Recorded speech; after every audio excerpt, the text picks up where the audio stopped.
Apple has just finished its All Dropping September event, and I went hands-on with everything that Apple announced. So I'm going to walk you through my impressions of the AirPods Pro 3, the 3 new Apple Watch designs, and of course the biggest change, the iPhone 17. So the Apple Watch actually has 3 new models this year. So there is the new Apple Watch SE 3, there's the Apple Watch Series 11, and the Apple Watch Ultra 3. So the Apple Watch SE 3 is actually a huge update, because this is one of Apple's watches that doesn't get the latest and newest tech, and it's been on the market for years now. And it's the main recommendation for people who just want an Apple Watch. It has fall detection and basically all of your normal Apple Watch features. So the new one has taken years to come out, but it's finally here, and there's a lot of updates. So it has new things like the S10 processor on the inside. There is wrist temperature tracking, which brings other features like your ambulation and cycle tracking. This is a pretty big upgrade for the Apple Watch SE, and it's still the recommendation for people who just want a basic Apple Watch. And now you have the Apple Watch Series 11, which actually stuck with the S10 processor again.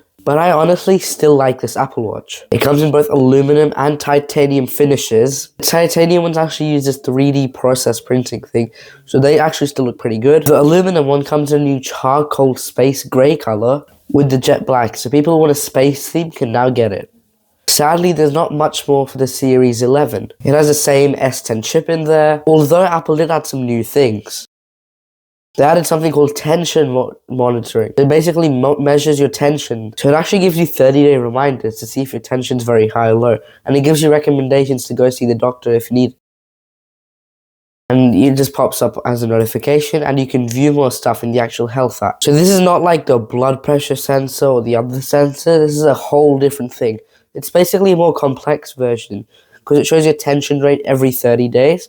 And if you need to go to the doctor and stuff, it'll take you and guide you there. And you can still add things like if you're diagnosed with high tension, or your blood pressure readings into your health app. It seems really cool. So there is also this new sleep score and sleep tracking, but this is a feature coming with Watch OS 26, which means it'll come to the Series 10 and some other models. So it's not exclusive to the Series 11. There's 3 big other features coming to the Series 11. First is battery life. This is the first time Apple have ever increased battery life on an Apple Watch, which now goes from 18 hours to a full 24 hours, which is honestly a really huge upgrade, because sometimes you have to charge it during sleep tracking and you can't get the full day. So that's really good. Now you can get a full day of sleep and a full day of activities. It also increases charging since it has a bigger battery, so you can do about 80% in 15 minutes. Before, it was a full 30 minutes to get 80% battery life. For connectivity, if you get one of the cellular versions, those now have 5G, and in general, they're doing better with the antennas, so there should be like better antenna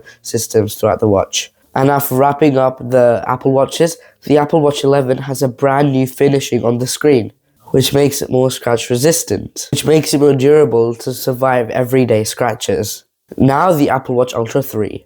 I've had a lot of people asking about the Apple Watch Ultra 3 because it hasn't really been updated in a year. Last year we got just a black or black wave of color of it. This year it's completely different. It just looks fantastic. There's not many changes to the actual body, and it's the same case size that we had for the Apple Watch Ultra 2, but the screen actually is a tiny bit bigger. So they shrink the bezel so the display can be larger. Now it's officially the biggest display on Apple Watches ever.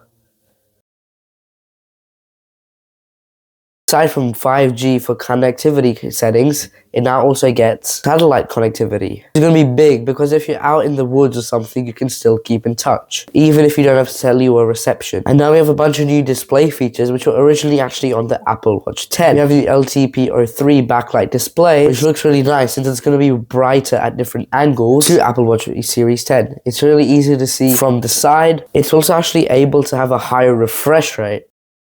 So when it is dimmed, it's actually, or in an inactive state, you can actually see the second hand still moving around, which is just really nice. So that all looks great. It still has the hypertension model, the Series 11, and has the same ceramic finish on top of the display to make it more durable as well. So lots of upgrades coming to the Apple Watch Ultra 3. So now let's move on to the AirPods. So now we have the AirPods Pro 3, another really big update for Apple. We've been using AirPods 2 for like very long now, and we finally have the 3rd generations of AirPods. There's a lot of really cool things that I'm excited for. So first of all, there's actually a bit of a redesign. AirPods 2 actually didn't really see a redesign. So the case is actually a bit more slimmer now, and they got rid of the button in the front and the light on the back. So now it actually uses a similar tapping gesture like we got on the AirPods 4. So when you look at the earbuds, they're definitely a little bit smaller. Apple said they've gone smaller so they can fit into more ears. So the earpiece is actually more angled into your ear canals for a smoother fit inside your ear. So Apple also actually developed this really cool new silicone tip for the actual AirPods, for the earbuds themselves. So now there's actually foam on the inside and then it's covered with silicone. Apple actually created this and has their own patent around it, which is actually really neat. And apparently they fit so much better than before. For the ear tip now, there's 5 sizes from extra small to extra large, so they're really comfortable and fit in your ear very well. There's okay on AirPods too, but these tips actually feel smaller so they fit in better. Even if you go down to the side, they'll fit perfectly and not come out at all. Another huge feature for them is actually going to be heart rate monitoring, which might be the biggest upgrade of all. So this will basically do what the Apple Watch does. You can ditch your Apple Watch and do a bunch of things with the AirPods, like measure your heart rate and do different workouts. It will even count your calories and your heart rate during the workout. When they were testing it, it worked really well. So you can actually see it with a live reading at the bottom of your phone, so it just works really well and it's live. So when you actually do workouts and stuff, it'll actually monitor from your Apple Watch and your AirPods, and it'll record the ones that are better accurate. So that's really cool, and I think it's one of the best features this year. The big feature that Apple also demonstrated on stage was the live translation feature. And it worked incredibly well. So for people who don't really travel much, it's not the best, but for people who travel, this is literally game-changing. You don't need any data or anything. You just need to connect it to your phone, and it will work, which is really cool, and you don't need like some cellular cloud thing or anything. So since you can actually, since it's actually an update, you can get it on your AirPods 4 and your AirPods 2 for completely free. So it will also come into those models. So finally, AirPod Pro 3s have better battery life, which I believe you can get 8 hours now in a single charge. And before, it was only 6. So really big update for battery life there. And yes, they still have the MagSafe magnets, which is actually really nice. So now let's get to the main thing of this whole event, the iPhones. So we have 4 new models we're going to talk about today. The iPhone 17 was one of the main things. So there's not really much playing with it, since it's sort of similar to the iPhone 16. There's some new colors, some new features, which is also really cool. But it is hard to be excited for the iPhone 17 when you have the iPhone 17 Air, the brand new thing, and the iPhone 17 Pro and Pro Max. So iPhone 17 Air, which everyone thought would just be iPhone 16 Air, feels absolutely incredible to hold. So we've talked about dummy units of this stuff, but when you hold it, it just doesn't feel real. It just feels like you're holding a sheet of paper. You gotta try and hold it once. It's also really light, way lighter than I thought it was actually gonna be. So that is absolutely crazy. So the phone itself is very durable. It has ceramic shield all over the front and the back, so it makes it really durable. So the back is a single camera. It's a 48 megapixel infusion camera. You're going to get 20 or standard 48 megapixel wide shots and 2x optical zoom when you zoom in using that fusion camera. So that's another benefit to the phone. On the front, it has this new center stage camera. So it's an 18 megapixel camera. It's actually a square sensor. Another thing that got the most audience's attention, you can shoot landscape or portrait from whichever way you're holding your phone. Yeah, you heard that right. And it works really well. You just hit some buttons and it completely switches. So which is really cool. And actually shows this place where if you're standing in the front, you can also see the back. So it's really cool. So this is probably the biggest upgrade for cameras along with the stretched out. But also, this is really cool. I just love what they're doing. It's also coming in each of the iPhone models, so you guys don't need to worry. The way it just works is really cool. So that's a massive upgrade from the camera for the iPhone 17s. Now let's move on. So on the inside, it's actually running an A19 processor, so the same one as the other models. And it has 12 gigs of memory in there to boot. And it actually has the same amount of storage as the iPhone 16 Pro Max. So if you see this light phone, it actually has crazy battery life, so don't misunderstand it. This happens because Apple has a new C1X modem in the phone. It has great wireless connectivity. It's also eSIM only globally. Apple also including the brand new N1 chip in all of its devices. So which is actually new Apple's network chip. So it's going to include Wi-Fi, Bluetooth and other stuff. If that battery isn't enough for you, you can get the MagSafe case, which charges your phone and improves its battery life, like I talked about in previous videos.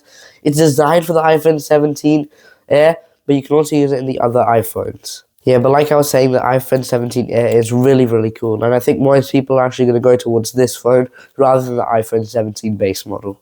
So it also comes in 4 different colors, so you're going to get a light gold, a sky blue, a cloud white, and lastly, a space black.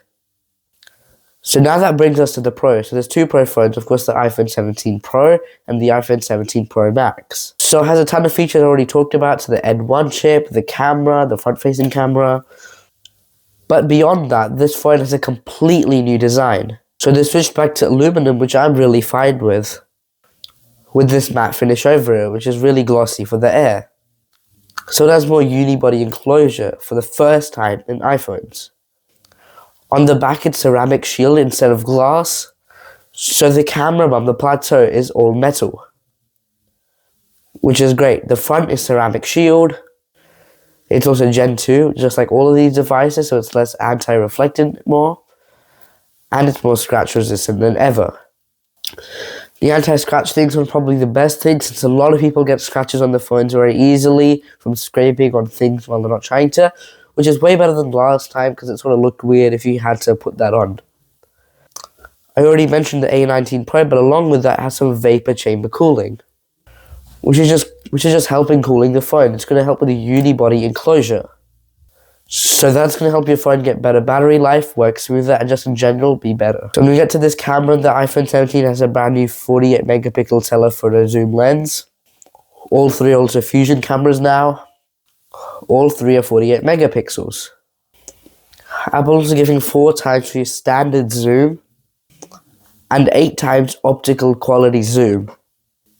And using digital zoom, you can actually get up to 40 times.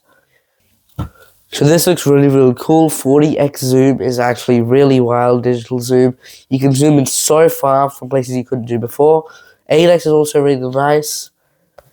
And it also has options so you can choose between the different ones. So that's it. That is all of Apple's new devices. So my leaks mostly were right about the iPhone 17s. And thank you so much for watching this video. If I have any more leaks or any more videos, I will be sending them out to you. Make sure you like and subscribe. I'll see you in the next one. Thank you so much for watching. See ya.